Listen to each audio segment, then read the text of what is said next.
생명의 말씀을 함께 봉독하겠습니다. 신약성경 마태복음 24장 45절부터 47절까지입니다. 함께 봉독합시다. 충성되고 지혜 있는 종이 되어 주인에게 그 집 사람들을 맡아 때를 따라 양식을 나눠줄 자가 누구냐? 주인이 올 때에 그 종이 이렇게 하는 것을 보면 그 종이 복이 있으리로다. 내가 진실로 너에게 이르노니 주인이 그의 모든 소유를 그에게 맡기리라. 아멘. 우리를 늘 선한 길로 인도하시는 하나님을 찬양합시다. 할렐루야. 아멘. 한 주간 또 믿음과 사랑으로 슬픔 당한 이 땅을 또 생명의 땅이 되도록 한 주간 노력하신 우리 성도님들 서로 격려하며 인사합시다. 수고 많으셨습니다. 네, 사랑하고 축복합니다. 6월달 우리 나라를 사랑하는 달이면서 오늘은 환경주일입니다. 나라를 사랑하는 길 중에 하나가 환경을 잘 보존하는 것이겠지요. 그래서 오늘따라 제가 강단의 꽃꽂이를 보니까 환경주일인지를 자기들도 알고 굉장히 이렇게 주목받고자 하는 적극성이 보입니다. 여러분은 안 보이십니까?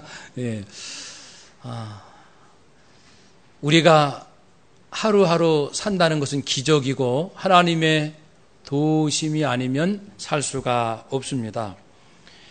환경 문제를 이야기하고 관심 갖게 되면 그 마지막 도달하는 지점은 양식의 문제입니다.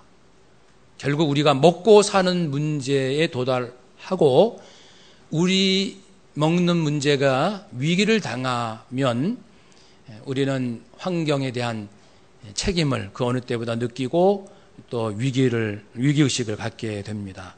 그래서 오늘 주제는 양식에 대한 초점이 되겠습니다. 성경에도 이 먹는 문제, 양식에 대하여 많은 말씀을 하십니다. 이스라엘의 한 어린 소년이 애굽 땅에 가서 청년되고 총리가 되었습니다.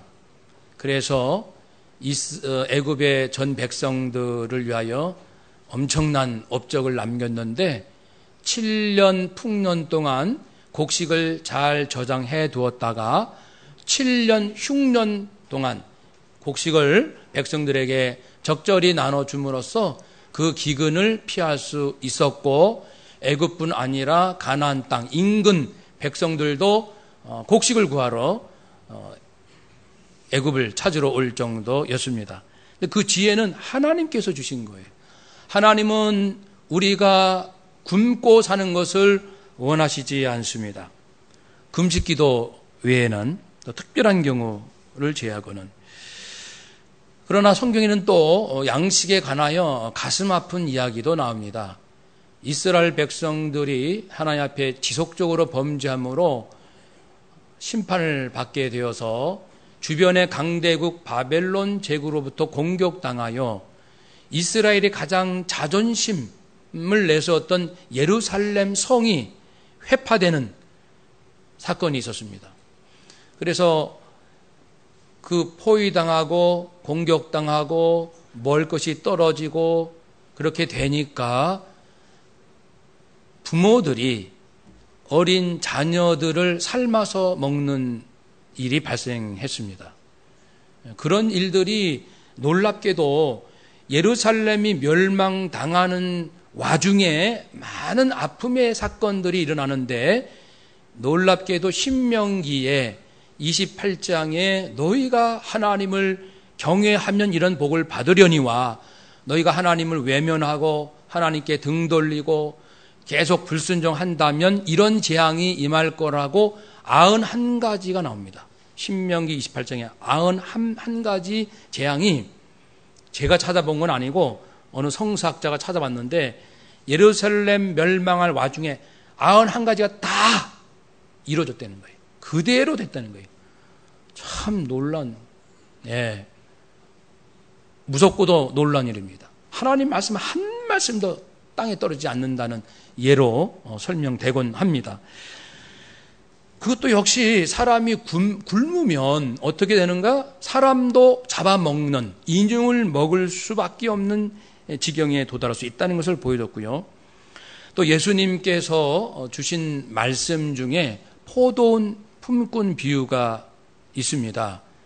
아시는 것처럼 그 포도원 농장에 일꾼이 필요해서 인부를 부르는데 한 사람은 새벽에 와서 일당 받기로 했고 또 한 사람은 아침 9시, 또 12시, 오후 3시, 심지어는 오후 5시에 왔습니다.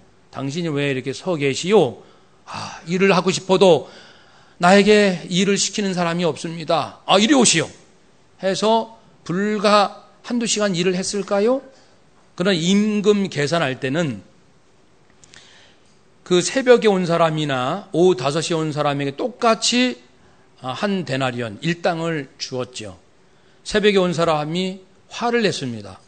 어떻게 일이 다른데 그 똑같은 임금을 줄 수 있습니까? 주인이 말했습니다. 이보게, 자네하고 약속하기는 새벽부터 하루 종일 일한 대가로 한 데나리온 아닌가. 그러니까 나는 약속대로 주었고 이 사람은 오후 5시에 왔어. 왜? 일하고 싶은데도 일자리가 없으니까. 그런데 일을 안 하면 어떻게 되지? 그 가족이 굶잖아. 그래서 내게 있는 것으로 주고 싶어서 내가 은혜를 베풀어 내 것으로 선을 행하였건만 네가 어찌게 나를 비난할 수 있느냐. 내 몫이나 가지고 가라. 이렇게 얘기하지 않았습니까? 그 비유에는 예수님의 마음이, 하나님 마음이 담겨 있습니다. 하나님은 약속대로 8시간 일을 해야 일당을 주는 기본 약속이 있지만 형편상 한두 시간밖에 일하지 못했을지라도 굶어서는 안 된다. 그겁니다. 사람이 기본적으로 사는 문제가 위협당해서는 안 된다. 하나님은 인권주의자이십니다. 인간의 권리를 하나님처럼 이렇게 강조하시고 챙기시는 분은 없습니다. 레위기에도 보면은 추수할 때 곡식을 다 털지 마라. 조금 남겨두어라. 왜냐하면 지나가는 나그네가 먹어야지. 나그네가 갑자기 먹을 것이 없으면 굶지 않느냐. 그러니까 조금은 남겨두어라. 네가 고생한 것이지만 남겨두어서 먹을 수 없는 사람 먹게 해라. 하나님의 마음, 하나님처럼 인권을 위해서 투쟁하신 분이 어디 계십니까? 예수님의 비유 가운데 굶어서는 안 된다. 그런 메시지가 있습니다. 오늘 본문에도 양식에 대한 이야기가 나오죠. 충성되고 지혜 있는 종이 되어라. 이제 하나의 비유를 또 말씀하시는데 자기 사랑하는 제자들에게 주시는 겁니다. 나의 사랑하는 제자들이요. 예수님께서 예루살렘성 입성하시고 고난주간 가운데 주신 말씀입니다. 내 사랑하는 제자들아, 내 말 잘 들어라. 너희들은 충성스러워야 한다. 너희들은 지혜 있는 사람들이 되어야 한다. 무엇이 지혜냐고? 풀어주시는 거죠. 내 말 좀 들어라. 어느 집에 주인이 있는데 그 주인이 출타를 하기 위해서 그 집안의 한 청지기에게 말하기를, 얘야, 지금 우리 집안에 식솔들이 많지 않느냐? 여러 일할 사람들이 많이 있는데 그 사람들 먹는 문제는 네가 책임져야 돼. 때가 되면 하루 3끼 밥을 해서 또 음식을 차려서 제때 먹여라. 그래야 일을 하지. 그래야 또 힘을 내어 살지. 그 사람들 먹는 문제는 네 책임이야. 라고 이제 부탁을 하고 떠났습니다. 그러면 그 주인이 다시 돌아올 때 종이 어떻게 했나? 그 가족들을, 그 집안에 있는 사람들을 제때 먹였는지 굶겼는지 그것을 살펴보겠노라 합니다. 만일 제때 먹였으면 잘했도다. 복이 있으리로다. 그러면서 그 주인이 네가 양식을 잘 관리하는 걸 보니까 신뢰할 수 있다.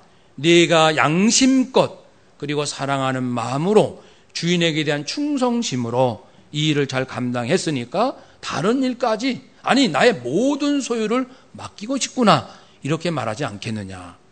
사랑하는 여러분, 이 때를 따라 양식을 나눠주어라. 때를 따라 양식을 나눠주어라. 한번 따라 합시다. 때를 따라 양식을 나눠주어라. 아멘.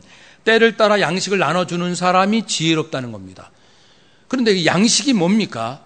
이 양식은 앞에 마태복음 24장 전체 맥락에서 보면은 예수님의 재림하실 그 때 이전에 징조에 관한 말씀입니다. 많은 그 어려움이 있는데 영적으로는 이단자들이 많이 득세하고 내가 예수다, 내가 재림 예수다, 그리고 또 사람들이 하나님 말씀에 순종하기 싫어하고 정서적으로는 사랑이 식고 이기적이 되고 그리고 국가 간 개인 사회적 관계에서는 갈등이 심하고 전쟁이 일어나고 그리고 자연 환경적으로는 지진과 기근이 많이 일어나고 총체적 환란이 올 텐데 이걸 말씀하셨어요. 그리고서 부탁의 말씀이 너희들 깨어 있어야 한다. 내가 갑자기 다시 온다. 갑자기 다시 올 때 나를 잘 믿었던 자는 부활의 몸으로 다시 살아날 것이고 그렇지 않는 자는 들림받지 못한다. 그리고 또 오늘 말씀을 주신 거죠. 그러니 너희도 준비하고 있어라. 생각지 않은 때에 인자가 내가 오리라. 내가 올 때 부끄러움 당하지 않으려면은 너희가 살고 있는 그 형편에서 사람들에게 양식을 잘 나눠줘야 된다. 이 양식을 그러므로 두 가지로 해석할 수가 있습니다. 첫 번째는 예수님 재림 전 징조가 영적인 것과 육적인 것으로 크게 나눌 수 있거든요. 그래서 하나님 잘 안 믿는 사람, 말씀을 거부하는 사람, 하나님께 순종하기를 싫어하는 사람, 또 사랑이 식어가고 이기적인 사람들, 이런 사람들에게 영적, 정신적 차원에서 영의 양식, 하나님의 말씀 진리를 적절하게 주라는 겁니다. 누구에게요? 아니 모든 사람에게. 그러니까 남자든 여자든 노인이든 젊은이든 학생이든 가정주부든 그들에게는 적절한 하나님 말씀이 필요합니다.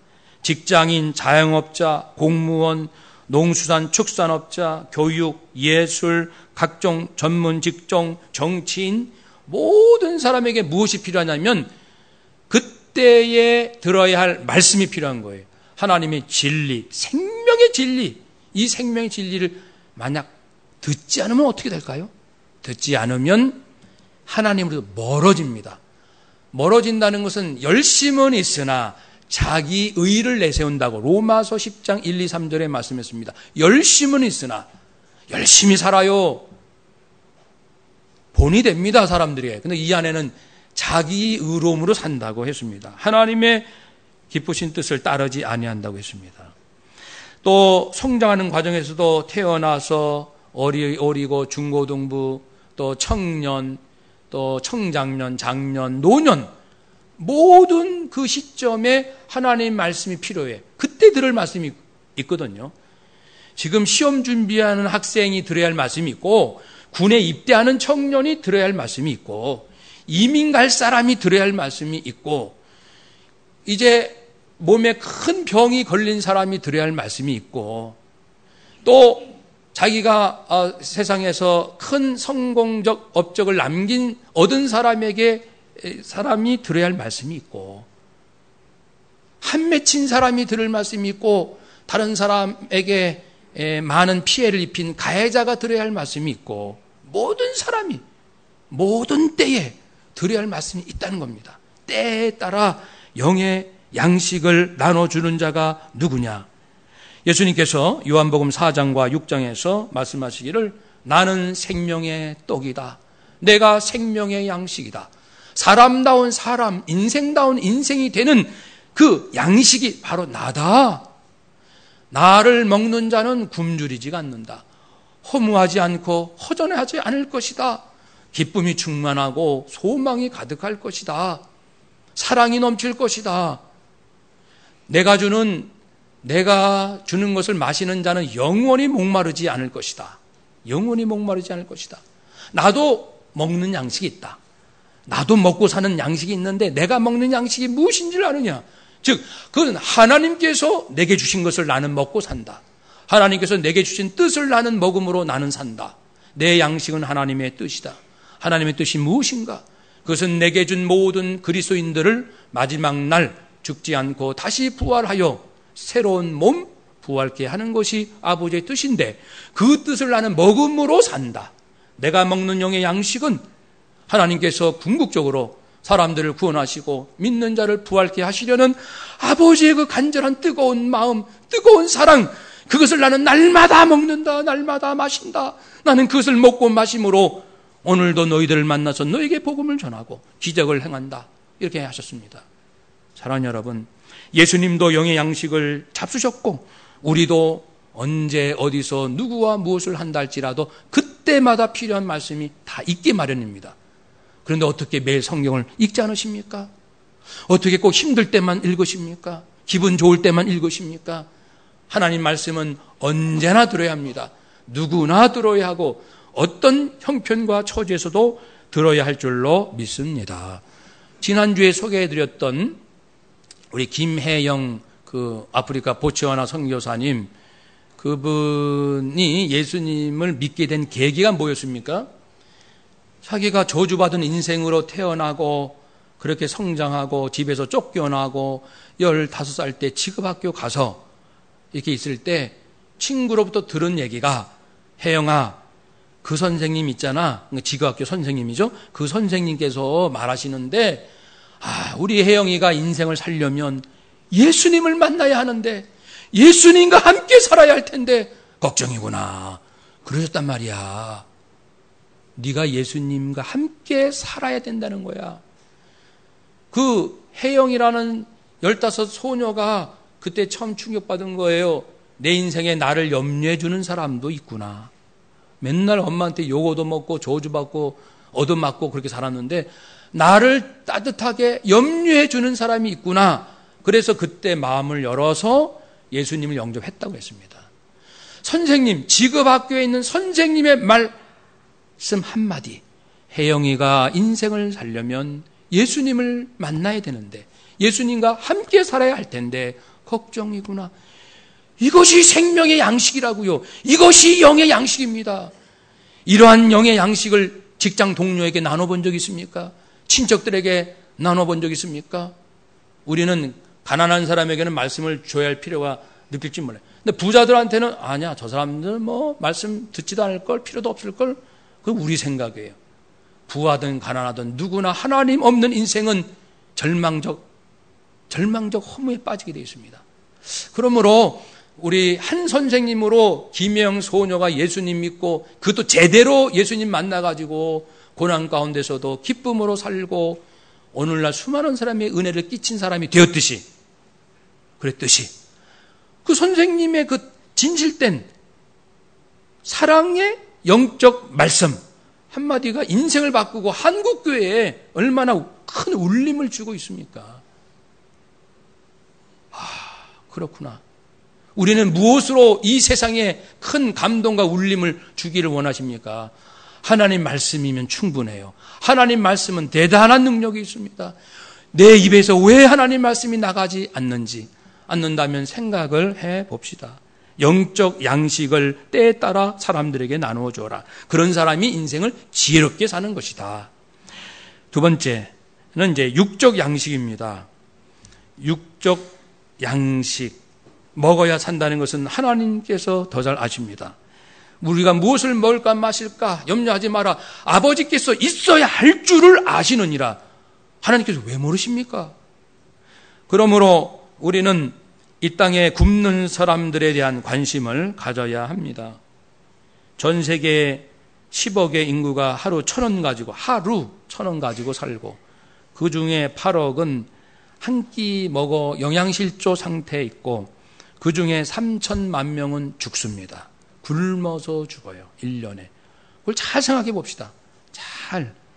1년에 3천만 명이 굶어서 죽어가고 있는 이 동시대 우리 인생이구나. 우리가 그걸 잊으면 말이 안 되죠. 그걸 잊는다면 인간이 아니죠. 근데 우리는 많이 있습니다, 솔직히.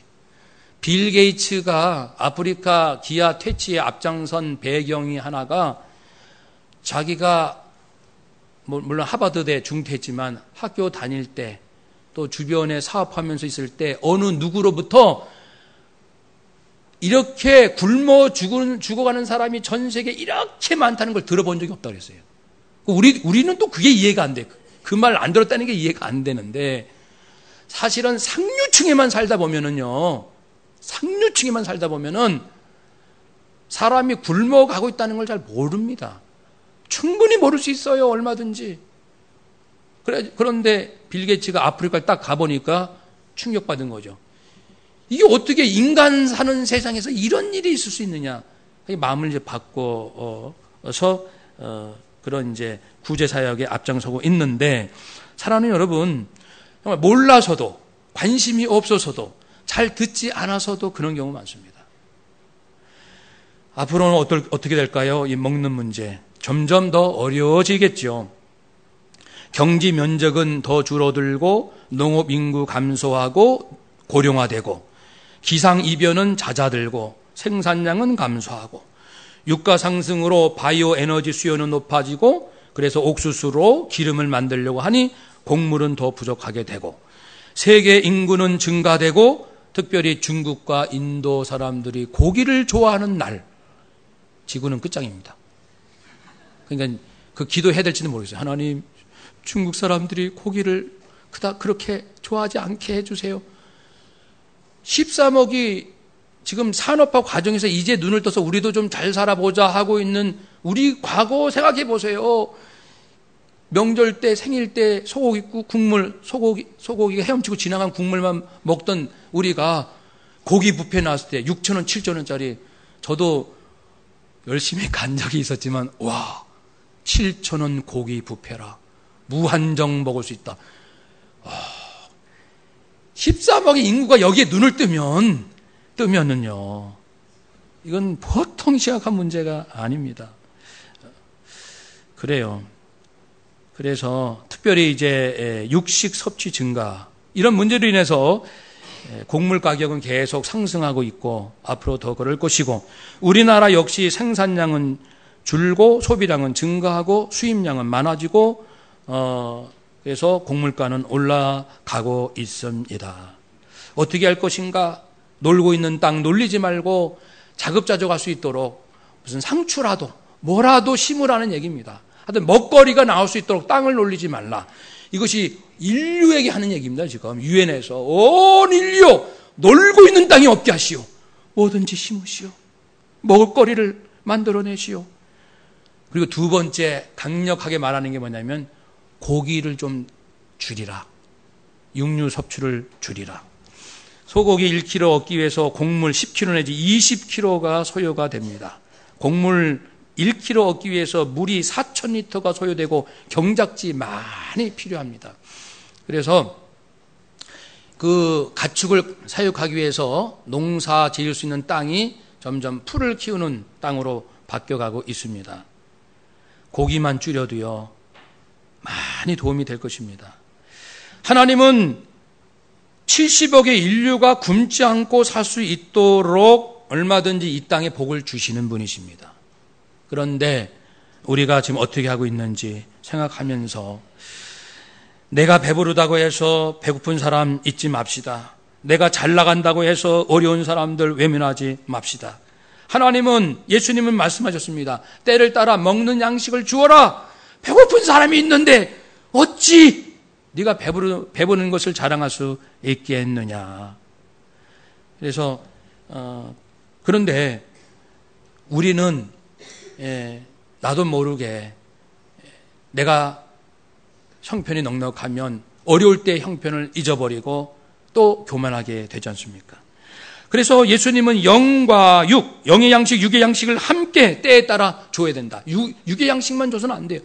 영의 양식, 하나님 말씀이 함께 있어야 사람이 교만하지 않고 어려운 형편에서도 낙심하지 않고 다 균형을 이루어가면서 그의 인생을 지켜나갈 것입니다. 그러한 표현이 잘 담겨 있는 것이 주기도문입니다. 주기도문 중에 주님께서 우리에게 가르쳐 주시기를 이렇게 기도하라. 하나님, 오늘 일용할 양식을 주옵시고 라고 너희들이 기도해라. 일용할 양식, 오늘 일용할 양식.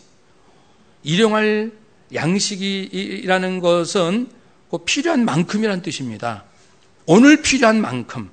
필요 이상의 것은 탐내지 말라는 겁니다. 필요한 만큼, 오늘 필요한 것, 오늘 필요한 것을 얻기를 기도하라는 것입니다. 실제로 이스라엘 백성들이 광야 40년 동안에 오늘 필요한 만나 하늘에서 직접 받았습니다. 새벽에 두두두두 떨어지잖아요. 그냥 햇빛이 쨍하고 내리 쬐기 전에 거둬들여야 되는데 신기하게 많이 만나를 거둬들여도 하루치밖에 안 된다는 겁니다. 이것이 하나님의 신비로운 섭리입니다.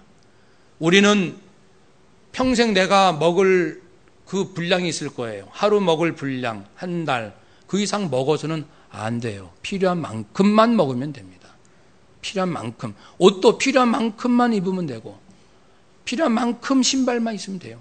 필요한 만큼의 가방, 필요한 만큼의 무엇. 그것을 말합니다. 오늘 일용할 양식. 그런데 지금 나도 모르는 사이에 한 달, 나 한 사람이 버리는 음식 쓰레기가 약 8, 9kg입니다. 한 집이면 4인 가족이면 대략 30kg, 30kg면 제법 무거워요. 30kg의 음식을 그냥 버리는 거죠. 그러므로 우리는 가정에서는 버린 일이 별로 없으리라 보는데 특히 외식, 그리고 음식업 하는 분 입장에서는 기도하고 지혜를 얻어야 돼요. 내가 음식업을 통해서 돈을 벌어서 좋은 일 하는 것도 좋지만 내 직장을 통해서 이렇게 음식 쓰레기가 계속 버려지는데 이거는 사실 이율배반이요 모순적인 인생입니다. 아까운 음식을 계속 버리면서 돈 많이 번다. 그것으로 좋은 일을 한다. 그러니까 내가 다니고 있는 직장, 음식점 아니라도 우리 자녀들이 다니는 직장을 한번 현미경으로 들여다보세요. 현미경으로. 불필요한 에너지 또는 음식 또는 그 낭비하는 것은 없는지. 낭비함으로 돈 많이 벌어서 자기들 더 잘 먹고 산다. 그리고 조금 다른 사람에게 좋은 일 한다. 하나님께서 이거 어떻게 보시겠습니까? 그러니까 내가 다니는 직장에서 하나님께서 원치 않아 하시는 그러한 모든 자원을 낭비하는 것은 없는지 우리 가정, 우리 직장부터 살펴야 됩니다. 우리 교회, 우리 동네, 우리가 청지기로서 잘 섬겨야 할 것입니다. 필요 이상의 음식을 먹지 않는 것만 지켜도 인류는 삽니다. 인류는 살아요. 아까 말씀드린 10억의 영양실조로 허덕이는 사람이 전체 인구의 15%입니다. 하위 15%.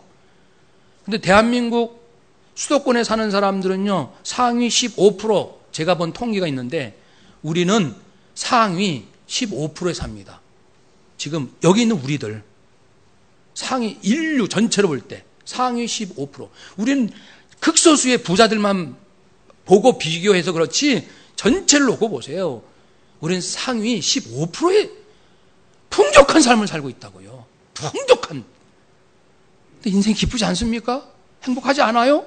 인생이 우울하십니까? 왜 그렇습니까?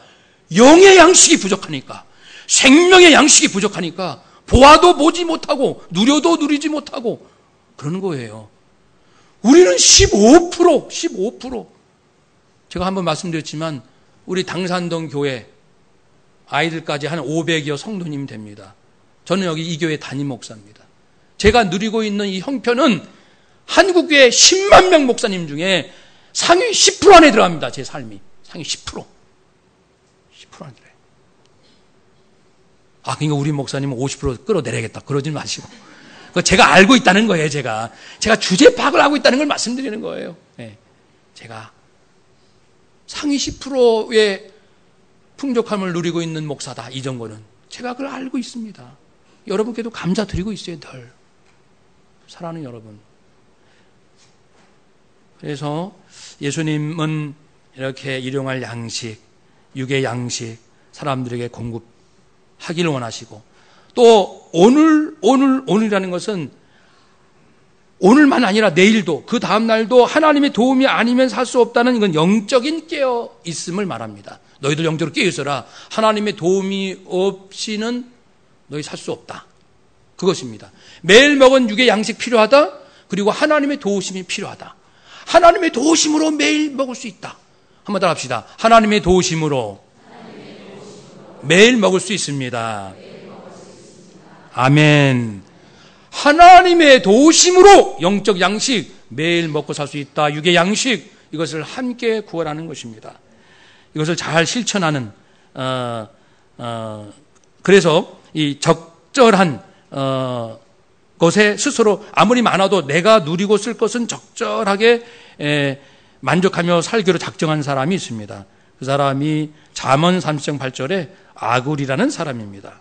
나를 가난하게도 마옵시고 부하게도 마옵시고 오직 필요한 양식으로 나를 먹이시옵소서. 나를 가난하게도 마옵시고 부하게도 마옵시고 오직 필요한 양식으로 나를 먹이시옵소서. 그렇죠? 그러니까 무조건 많이 먹고 많이 갖고 그럴 필요 없습니다. 선을 딱 그어야 돼요. 나는 평생 아무리 재산이 많아도 나를 위해서는 이만큼 선을 스스로 양심으로 그어야 됩니다. 그리고 나머지는 다 흘려보내야 돼요. 그러면 여러분 더 놀라운 기쁨이 온다고요. 예? 돈으로 물질로 얻을 수 없는 영이 사는 기쁨이 있다니까요. 벌쩍벌쩍 뛰는 기쁨이 있다니까요. 즐거움이 있고 하나님은 우리가 그렇게 살게 원하시는 거예요. 그러니까 최소한 나도 먹고 살아야죠. 하나님이 그거를 막으시는 분이 아니잖아요. 그것으로 족하고 물질은 나머지는 영적 기쁨으로 살라. 마음의 평안으로 살라.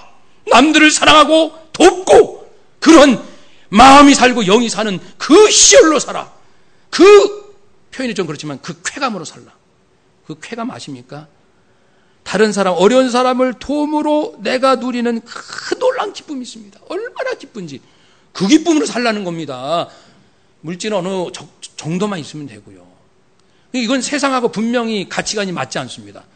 그러니까 우리가 이제 이거를 밀고 나가야 돼. 세상을 향하여. 세상 사람들을 향하여 내가 사는 모습을 봐라. 나 재산이 이렇게 많아. 그래도 내가 먹고 사는 건 그렇게 많지 않아. 상당 부분 나는 계속 흘려보내고 있다. 내 삶을 봐라. 라고 얘기할 수가 있어야 합니다. 내 지출 항목을 봐라. 당당하게 이 뚜껑을 열 수 있어야 됩니다.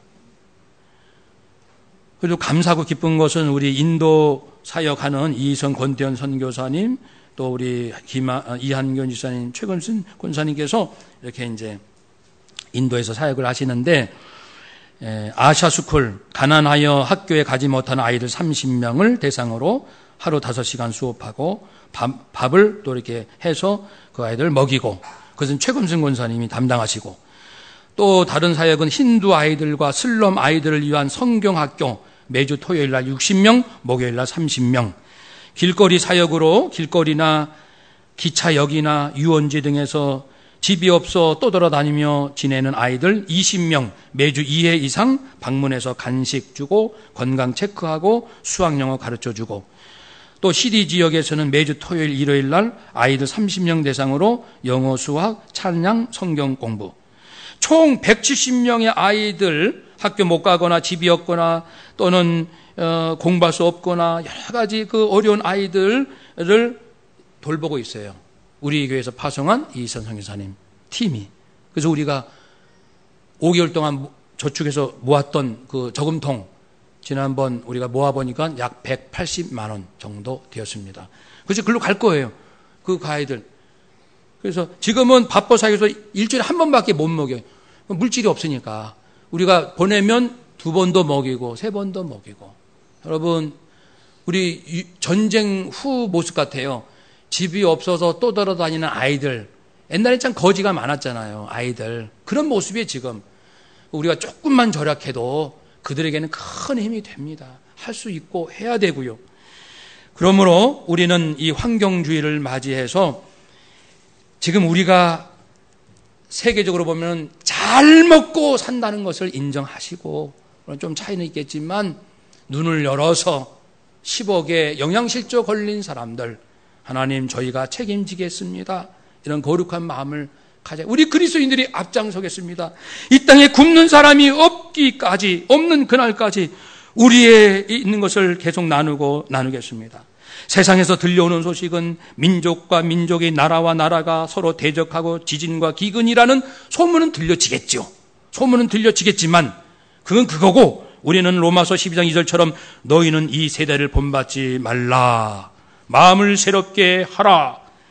세상의 형편이 어떠하든지 거기에 휩쓸리지 말고 너희들은 분별하라. 이런 시대에 그리스도인은 어떻게 살아야 되는 건지, 그렇죠?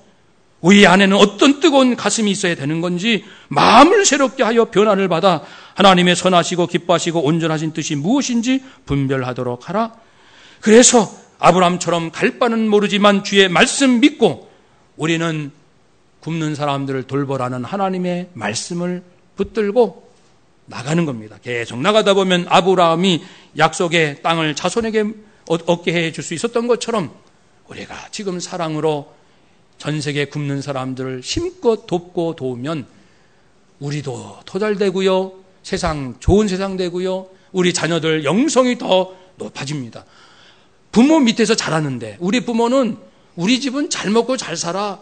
근데 부모에게서 가난한 사람을 위해서 우는 모습 한 번 못 봤고, 그들을 위해서 좀 더 이렇게 좀 이렇게 물질을 정말 이렇게 힘있게 어려운 사람을 위해서 헌신해 본 것을 본 적이 없는 집안의 아이들하고, 우리 부모님들이 이 땅에 어려운 사람들, 굶는 사람들 늘 마음에 두고 그들을 위해서 기도하고 밥 먹을 때마다 기도하고 모아서 나눠주고, 이런 모습을 보고 자란 집의 아이들하고 그들의 인생은 달라집니다. 여러분, 인생을 길게 봐야 됩니다. 자자손손 당산동교회가 지금부터 쫙 이런 일들을 해나가면 계속 세월이 흘러가면서 우리 부모 세대가 하는 것보다 우리 청년 세대, 다음 세대는 우리보다 훨씬 훌륭한 모습으로 인류를 섬기고 자신들도 행복하고 그렇게 살 수 있을 줄로 믿고 남은 인생 하나님의 뜻대로 순종하시기를 축복합니다. 아멘. 기도하겠습니다.